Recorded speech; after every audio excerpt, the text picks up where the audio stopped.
وہ کہتے ہیں نا سمٹمز ہوتے ہیں نا بیماری کے, یہ جو ذہنی مرض ہے اس کی بیماری کے سمٹمز آپ نے پہلے بھی دیکھے تھے. 9 مہینے نہیں دیکھا تھا آپ نے. ایک جو ذہنی مریض ہے یہاں بیٹھ کے جو ہے یہ ساری باتیں کر رہا ہے افواج پاکستان کے خلاف, اس کی لیڈرشپ کے خلاف. Y would they not do it? وہ تم ہو کون؟ یہ کیا سوچ ہے؟ کہاں بیٹھ کے کون سی فرسٹریشن ہے تمہارے اندر؟ کس کی تم زبان بول رہے ہو؟ تم کیا پیغام دینا چاہ رہے ہو اس ملک کو؟ تم سمجھتے کیا ہو اپنے آپ کو؟ اب سیاست ختم ہو چکی ہے. اب اس کا جو بیانیہ ہے وہ پاکستان کی نیشنل سیکیورٹی کو تھریٹ بن چکا ہے. اس کی ذات اور اس کی خواہشات ریاست پاکستان سے بڑھ کر ہے. اس کی ذات, اس کی خواہشات اور اس کی فرسٹریشن اس حد تک بڑھ چکی ہے کہ وہ سمجھتا ہے کہ میں نہیں تو کچھ بھی نہیں. آپ کی یہ سیاسی شعبدہ بازی ہے, اس کا وقت ابھی ختم ہو چکا ہے. بانی پی ٹی آئی اپنی ذات کا قیدی اور قومی سلامتی کے لیے خطرہ ہے. D G I S P R نے بانی پی ٹی آئی کو ذہنی مریض قرار دے دیا. نیوز کانفرنس میں بیانیہ اڑا کر رکھ دیا. کہا تم ہو کون؟ تمہاری یہ کیا سوچ ہے؟ تم کس کی زبان بول رہے ہو؟ تم سمجھتے کیا ہو اپنے آپ کو؟ یہ سمجھتا ہے میں نہیں تو کچھ نہیں. اس کے منفی بیانیے کا خاتمہ وقت کی ضرورت ہے. ایک شخص کی خواہشات ریاست پاکستان سے بڑھ کر ہیں. یہ سمجھتا ہے جو یہ کہہ رہا ہے وہ ٹھیک ہے. یہ سمجھتا ہے اگر اقتدار میں نہیں تو آمریت ہے. تم سب کو بار بار بے وقوف نہیں بنا سکتے. آپ کی شعبدہ بازیوں کا وقت ختم ہو چکا. اس شخص کا بیانیہ ریاست اور فوج کے خلاف ہے. 9 مئی کو جی ایچ کیو پر حملہ کرنے والے بھی یہی لوگ تھے. بغیر کسی ابہام کے کلیئر کرنا چاہتے ہیں. اب کسی کا بیانیہ نہیں چلے گا. تاریخ میں پاک فوج نے کسی شخص کے بارے میں ایسے بات نہیں کی.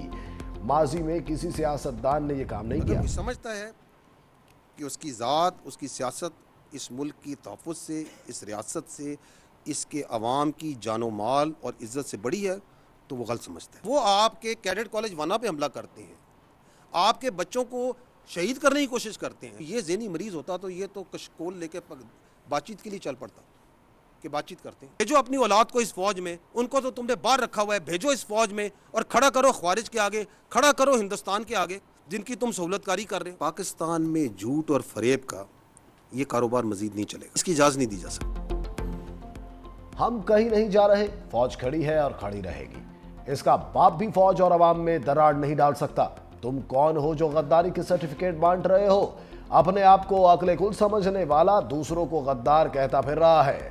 ترجمان پاک فوج نے کہا ہم نے اس ریاست کے تحفظ کی قسم کھائی ہے. تمہارے پاس ایک صوبے کی حکومت ہے, اس پر بات کیوں نہیں کرتے؟ 3 دن پہلے بیانیہ دیا خارجیوں سے بات کی جائے. دہشت گرد بچوں کو شہید کر رہے ہیں, کہہ رہا ہے مذاکرات کیے جائیں. کہتا تھا پشاور میں دہشت گردوں کا دفتر کھولا جائے. بھیجو اپنی اولاد کو فوج میں اور خوارج کے آگے کھڑا کرو. تم نے تو اپنی اولاد کو باہر رکھا ہوا ہے. D G I S P R نے کہا ریاست پاکستان کا موقف ہے, فتنہ خارج سے بات نہیں ہوگی. اگر کوئی سمجھتا ہے کہ اس کی ذات اور سیاست ملک اور عوام کی جان و مال سے بڑی ہے تو وہ غلط سمجھتا ہے. پاکستان میں جھوٹ اور فریب کا کاروبار مزید نہیں چل سکتا. فوج کے بارے میں بات کرو. فوج دے پروٹیکشن فورس. کتا بھونک رہا ہو تو زیادہ پریشان ہونے کی ضرورت نہیں. D G I S P R کا وزیر اعلیٰ خیبر پختونخوا سے متعلق سوال پر جواب. کے پی میں گورنر راج لگانے کا فیصلہ حکومت کا ہے. فوج کا اسے کوئی لینا دینا نہیں. کے پی پولیس قربانیاں دے رہی ہے, کیا آپ اسے مضبوط کر رہے ہیں؟ D G I S P R نے کہا دہشت گردی ایک دن میں ختم نہیں ہوگی. اس کے لیے سیاسی مرضی کی ضرورت ہوگی. ہم ملک میں جنگ لڑ رہے ہیں, انٹیلیجنس بیسڈ آپریشن ہو رہے ہیں. ہم نے کبھی افغانستان رجیم سے بات کرنے سے انکار نہیں کیا. فوج نہیں حکومت ریاست ہوتی ہے. فوج ریاست کا ایک ادارہ ہے.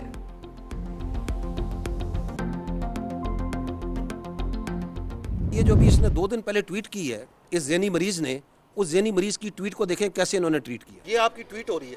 اب یہ ہوتی ہے, آپ ٹائم دیکھتے جائیں کہ کس ٹائم پہ ٹویٹ ہوتی ہے اور کیسے اس کو ٹویٹ کرتے ہیں. پھر یہ اس کے اکاؤنٹس آتے ہیں باری باری, ایک ترتیب اور تواتر کے ساتھ یہ کام چلتا ہے اور منٹوں میں گھنٹوں میں یہ کام ہو رہا ہے. لیکن اصل بیانیہ کس نے دیا؟ اس ذہنی مریض نے. اب گھستا ہے ان کا سب سے بڑا فیسیلیٹیٹر انڈین میڈیا.